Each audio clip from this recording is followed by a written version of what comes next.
चीन के साथ सीमा विवाद के मद्देनजर भारत सरकार ने बहुत बड़ा फैसला लेते हुए 59 चाइनीज ऐप पर बैन लगा दिया। अब दोस्तों फिलहाल टिकटॉक हमारे देश में बैन हो चुका है और इस तरह की टुच्ची एप्लीकेशन को अपने देश में रहने का कोई मतलब भी नहीं बनता है। तो अच्छा हुआ कि ये निकल पड़ा।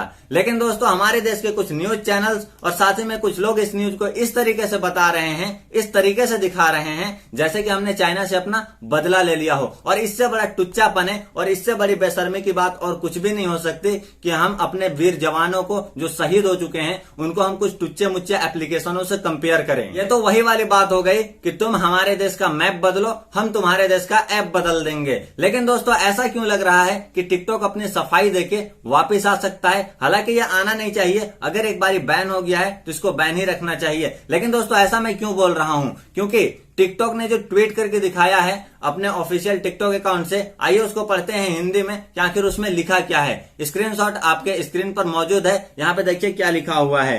इन लाइनों को आप जरा गौर से सुनिएगा और पढ़िएगा, आखिर इसमें लिखा हुआ क्या है। भारत सरकार ने टिकटॉक सहित 59 एप्लीकेशन को ब्लॉक करने के लिए एक अंतिम आदेश जारी किया है और हम इसके अनुपालन की प्रक्रिया में हैं। हमें जवाब देने और स्पष्टीकरण प्रस्तुत करने हेतु अवसर के लिए संबंधित सरकारी हितधारकों के साथ मिलने के लिए आमंत्रित किया गया है। टिकटॉक भारतीय कानून के तहत सभी डेटा गोपनीयता और सुरक्षा आवश्यकताओं का पालन करना जारी रखता है और भारत में हमारे उपयोगकर्ताओं की कोई भी जानकारी किसी भी विदेशी सरकार के साथ साझा नहीं करता है, जिसमें चीनी सरकार भी शामिल है। मतलब चीन को भी डाटा नहीं भेजती है। इसके अलावा अगर हमसे अनुरोध किया जाता है कि भविष्य में हम ऐसा नहीं करेंगे, हम उपयोगकर्ता की गोपनीयता और अखंडता पर सर्वोच्च महत्व रखते हैं। टिकटॉक ने 14 भारतीय भाषाओं में उपलब्ध कराकर इंटरनेट का लोकतांत्रिकरण किया है, जिसमें लाखों उपयोगकर्ता, कलाकार, कहानीकार, शिक्षक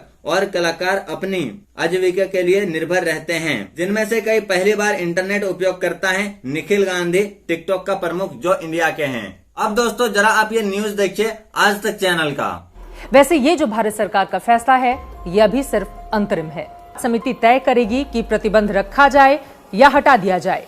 मतलब ये कि इसके ऊपर डिस्कस होगा कि इसको बैन ही रखना है या फिर इसको अनबैन कर देना है। और उसके बाद में दोस्तों टिकटॉक ने जो ट्वीट करके बताया था तो उसके ऊपर जरा गौर करते हैं। फिर से देखिए आप इस अपडेट को जो टिकटॉक ने दिया है, इसके तीसरे लाइन पे आप जरा गौर कीजिए। यहाँ पे लिखा हुआ है, हमें जवाब देने और स्पष्टीकरण प्रस्तुत करने के अवसर के लिए संबंधित सरकारी हितधारकों के साथ मिलने के लिए आमंत्रित किया गया है। अरे भैया, जब तुम लोगों को आमंत्रित ही करना था उनकी सफाई देने के लिए तो फिर बैन ही क्यों किया? क्योंकि यहाँ पे तो इसकी जरूरत ही नहीं थी। बैन हो गया। चीन वैसे भी टुच्चापने दिखाते रहता है, अपना डेटा वो कभी सिक्योर रखेगा नहीं। दोस्तों याद होगा आपको कि एक बार पहले भी टिकटॉक बैन हो चुका था और टिकटॉक ने अपनी सफाई पेश की थी बहुत अच्छे तरीके से। उसके बाद वापस वो प्ले स्टोर पे आ चुका था। खैर इस बार आशा करेंगे भारत सरकार से कि इस बार अगर इसको मारा गया है तो पूरा का पूरा दफना ही दिया जाए। लेकिन दोस्तों इन सभी चीजों को देखने के बाद अब सवाल ये उठाया जा रहा है कि क्या हमारे देश के जवान जो शहीद हुए हैं, चाइना ने जिनको शहीद किया है, उनके मुद्दों से सरकार भटकाने के लिए ये सब कर रही है? क्योंकि इन एप्लीकेशन को बैन करने के बाद में सरकार से कोई ये नहीं पूछ रहा है कि हमारे देश के जवान जो शहीद हुए हैं उनका बदला कब लिया जाएगा। पूरे के पूरे मीडिया इसमें मस्त है कि हाँ एप्लीकेशन को बैन कर दिया गया है, सरकार ने डिजिटल स्ट्राइक डाल दी है और साथ ही में कुछ लोग भी इसी चीज का तहलका मचाए हुए हैं। और दोस्तों हमारा कहना यह है कि अगर भारत सरकार ने इन एप्लीकेशन को सिक्योरिटी के बेस पे अगर बैन किया है, डाटा के हेर फेर के बेस पे अगर बैन किया है, तो अदर कंट्री से आने वाले बहुत सारे ऐसे एप्लीकेशन हैं जो कि हमारे डेटा का हेर फेर करती है। जैसे एग्जांपल के लिए आप जूम एप्लीकेशन को उठा के देख लीजिए। जूम एप्लीकेशन के ऊपर काफी पहले आरोप लग चुका था डाटा के हेर फेर के बारे में। उसके बाद आप ट्रू कॉलर एप्लीकेशन को उठा के देख लीजिए। यहाँ पे देखिए स्क्रीन पर आप परमिशन के बारे में कि ये क्या क्या परमिशन लेती है। तो दोस्तों इन एप्लीकेशन के बारे में भी तो सोचना चाहिए ना, इन एप्लीकेशन को भी बैन करना चाहिए क्योंकि ये भी हमारे डेटा को लेती है। और दोस्तों जब भारत सरकार को पता था कि टिकटॉक एप्लीकेशन सेफ नहीं है, इसमें हमारे सिक्योरिटी का खतरा है, हमारे डेटा को उलट फेर कर देती है, तो याद होगा आपको कुछ दिन पहले मैंने अपनी पिछली वीडियो में बताया था कि टिकटॉक में अपना ऑफिशियल अकाउंट खोला है भारत सरकार ने और साथ ही में 1.1 मिलियन के प्लस उनके फॉलोअर भी हो चुके थे और साथ ही में चाइना से उन्होंने वेरिफिकेशन भी ले लिया था अकाउंट का।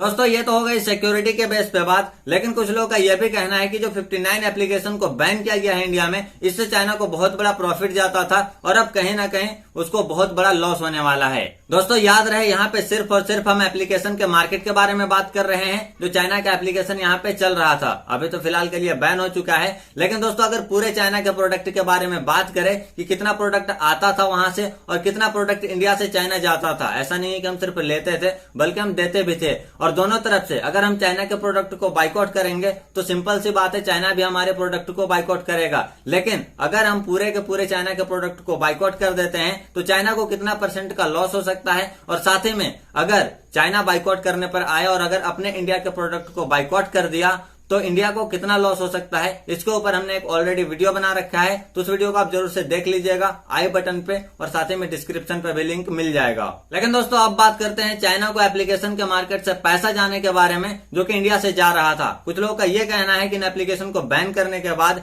चाइना को बहुत बड़ा नुकसान होगा, जो एप्लीकेशन के मार्केट से उनको पैसा जा रहा था वो अब नहीं जाएगा। लेकिन अगर बात करें एप्लीकेशन के मार्केट से पैसा जाने का, तो वो अभी भी रुका नहीं है। तो ऐसे में अगर चाइना के एप्लीकेशन को इंडिया में इस बेस पे बैन किया जा रहा है कि एप्लीकेशन के जरिए हम चाइना की आर्थिक स्थिति को कमजोर कर देंगे, तो फिर ऐसे में पबजी को भी बैन करना चाहिए और साथ ही में पेटीएम को भी बैन करना चाहिए। Zomato, Swiggy, big basket, Byju's, इस तरह की जो भी कंपनीज है, जो मैंने आपको कल लिस्ट दिखाई थी, कुछ लिस्ट मैंने दिखाया था बस, उन सभी एप्लीकेशन को बैन करना चाहिए, क्योंकि बहुत बड़ी मात्रा में चाइना का पैसा यहाँ पे लगा हुआ है। और साथ ही में पबजी के अंदर कुछ लोगों का यह कहना है कि पबजी चाइना का नहीं है। हाँ, चाइना का नहीं है, लेकिन वहां पे 10% पैसा चाइना का लगा हुआ है पबजी मोबाइल के अंदर।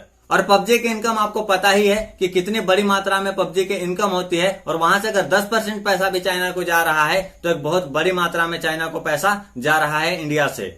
और दोस्तों मैं आपको बता दूं कि चाइना के जो 59 एप्लीकेशन को बैन किया गया है इंडिया के अंदर, मैं बिल्कुल इसके समर्थन पे हूं, क्योंकि इसके जगह में अब अपने इंडिया के एप्लीकेशन को यूज किया जाएगा। अपने इंडिया का ही एप्लीकेशन को लोग यूज करेंगे तो कहीं ना कहीं अपने इंडिया को ही प्रॉफिट पहुंचेगा। लेकिन दोस्तों कहीं ना कहीं इन सभी एप्लीकेशन को बैन करने के बाद काफी सारे लोग बेरोजगार भी हुए हैं। लेकिन दोस्तों सवाल उठाया जा रहा है कि क्या हमारे देश के जवान जो शहीद हुए हैं उनका बदला इन टुच्चे मुच्चे एप्लीकेशनों से लिया जाएगा, इनको बैन करके बदला लिया जाएगा। और जब इतनी ही प्रॉब्लम थी तो चाइना के द्वारा पीएम केयर्स फंड में डोनेशन क्यों लिया गया? टिकटॉक ने 30 करोड़ रुपए दिए, Xiaomi ने 10 करोड़ रुपए दिए, Huawei ने 7 करोड़ रुपए दिए, OnePlus ने 1 करोड़ और Oppo ने 1 करोड़ रुपए दिए।